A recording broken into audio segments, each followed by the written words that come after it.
estudiando fisicoquímica? Así es, compañera. ¿Qué tan bien o mal vamos? Pues no muy bien. Me he dado cuenta que si no estudio no pasaré. Pues mira, justo te traigo la solución. A ver. Es que tienes que ver el video que acabo de encontrar.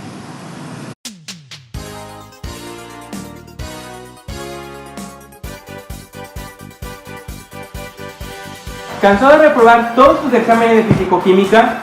¿Te han dicho que este curso no lo pasarás? Quita eso de tu cabeza. Con la ayuda de nuestras gafas Thermodior, observar y analizar procesos termodinámicos será completamente sencillo. Solo basta con que te pongas nuestras gafas y así de sencillo podrás entender todos los cambios de energía interna que ocurren en los sistemas que se encuentran a tu alrededor, a través de las variaciones de trabajo y calor que ocurren dentro del mismo. Cuando el medio ejerce presión sobre el sistema, el volumen interno del mismo disminuye, es decir, que se está ejerciendo un trabajo positivo.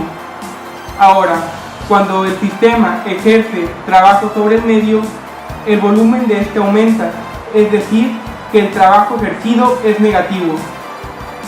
Ahora, al aplicar energía en este segundo sistema, hay un flujo de calor que va desde el medio hacia el mismo, el cual es positivo. Pero ahora, si retiramos el calor, la temperatura del sistema se encuentra disminuyendo, es decir, que va desde el sistema hacia el medio y este es un flujo negativo. ¿Ves? Así de sencillo. Adquiere nuestras gafas Thermodior para que por fin pases tu curso de fisicoquímica. Sé una de las primeras 63 personas en llamar y te llevarás a mitad de precio nuestras gafas Thermodior. Llama ahora, oferta limitada. ¡Wow! Está increíble, compañera. Créeme que lo necesito. Ya sé, yo también los necesito. Déjame te paso el dato, ¿sí? Tienes que pasármelo, por Te lo voy a favor. pasar. Gracias.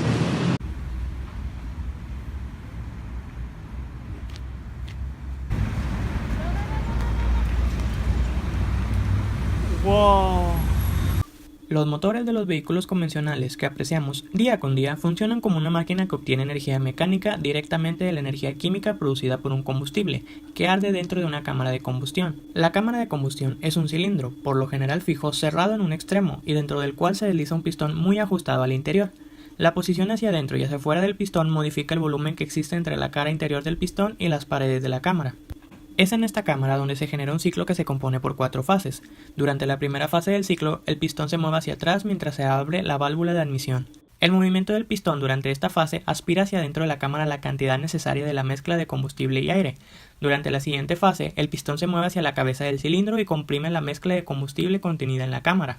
Cuando el pistón llega hasta el final de esta fase y el volumen de la cámara de combustión es mínimo, la bujía se activa y la mezcla arde, expandiéndose y creando dentro del cilindro la presión que hace que el pistón se aleje. Esta es la tercera fase.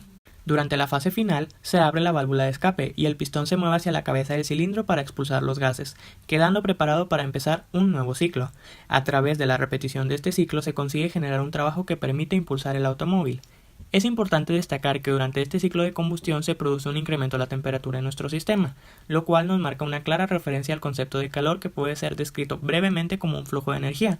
Para controlar este incremento en la temperatura, los vehículos tienen incorporado un sistema de refrigeración. ¡Ah! Ahora entiendo.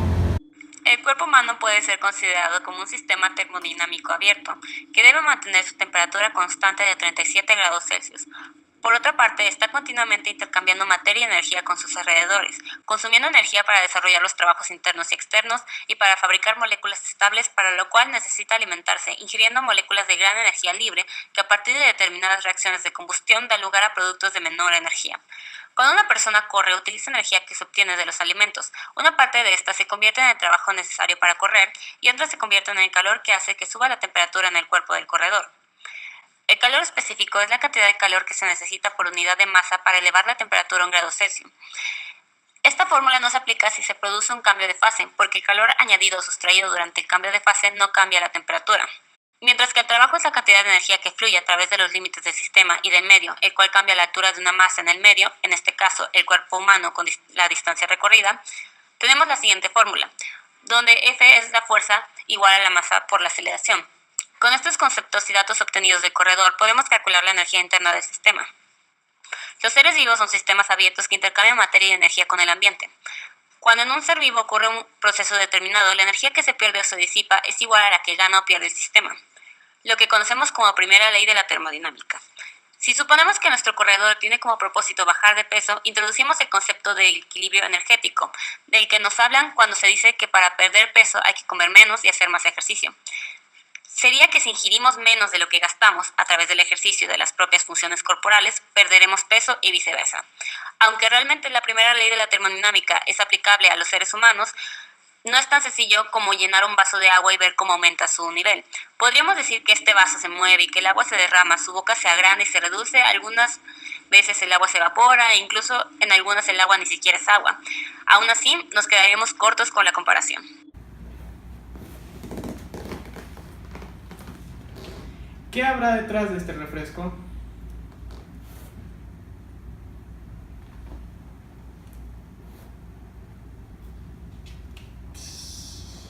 El sistema que analizaremos se encuentra representado por nuestra botella llena de refresco.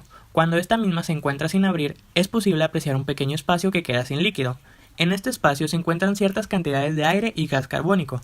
Para este caso de estudio, contaremos en primer lugar con un sistema del tipo cerrado, al no intercambiar materia con el medio que lo rodea. Ahora bien, se deben realizar las siguientes consideraciones. La presión parcial de un gas medido en atmósferas en una mezcla o solución es la presión de dicho gas si se encontrara solo en el recipiente. La presión parcial en un fluido es igual a la del gas con el que el fluido está en equilibrio. Finalmente, cuando se expone un líquido a un gas, las moléculas del gas se disuelven en el líquido hasta alcanzar el equilibrio. Para continuar, resulta prudente aclarar que dentro del proceso de embotellamiento se introduce el refresco con una presión determinada. Al abrir nuestra botella, la presión cambia repentina y drásticamente, con lo cual se produce un escape del gas interior, pues se modifica la solubilidad del líquido. En este punto, nuestro sistema pasa de ser cerrado a abierto. Finalmente, un aspecto fundamental a considerar es el intercambio de energía que se presenta con el medio ambiente. En un inicio se encuentra con nuestro sistema a una temperatura relativamente baja, de 7 a 10 grados aproximadamente. Sin embargo, desde el momento en el que este mismo es retirado de la nevera y entra en contacto con el medio, comienza a aumentar su temperatura hasta alcanzar un estado conocido como equilibrio térmico. Durante este suceso, la cantidad de calor ganado por nuestra botella con el medio ambiente equilibra la cantidad de calor perdido por esta misma desde el entorno. Entonces la olla funciona así. Aquí el sistema podría ser el agua contenida en un recipiente, el cual en este caso es un sistema cerrado, pues no hay flujo de materia pero sí de calor, y el medio ambiente sería todo lo que rodea el recipiente, que sería desde la cocina donde descansa el recipiente con agua hasta el quemador que le suministra calor, en fin, la atmósfera y todo lo que esté fuera del recipiente. Encima de este recipiente está colocada una tapa únicamente usando su propio peso. Al recipiente se le suministra calor del quemador de la cocina. El agua líquida empezará a transformarse en vapor, pero como este no puede escapar, empezará a aumentar la presión en el interior del recipiente. A medida que el agua empieza a hervir, la tapa empieza a moverse cada vez más rápidamente. El movimiento de la tapa es entonces el desplazamiento que representa el trabajo realizado por el sistema sobre el medio ambiente, con lo cual podemos afirmar que el trabajo es negativo. El calor suministrado por el ambiente a un sistema es igual al cambio de la energía interna en el interior del líquido más el trabajo que el agua realiza cuando al hervir mueve la tapa contra el medio. En este ejemplo, el calor sería positivo ya que se está suministrando calor al sistema. En el caso de una olla express, tendríamos un proceso termodinámico isocórico en el cual el volumen permanece constante. Esto implica que el proceso no realiza trabajo ni sobre el sistema ni a los alrededores, por lo que se cumple lo que sería trabajo igual a cero y energía interna igual a calor. Un ejemplo de este proceso se presenta al cocer alimentos dentro de una olla express, la cual disminuye el tiempo de cocción, pero sirve como depósito para que la temperatura y la presión aumenten en el interior conforme transcurre el tiempo, manteniendo su volumen constante. En general, se presenta cuando un gas se calienta dentro de un recipiente de volumen fijo.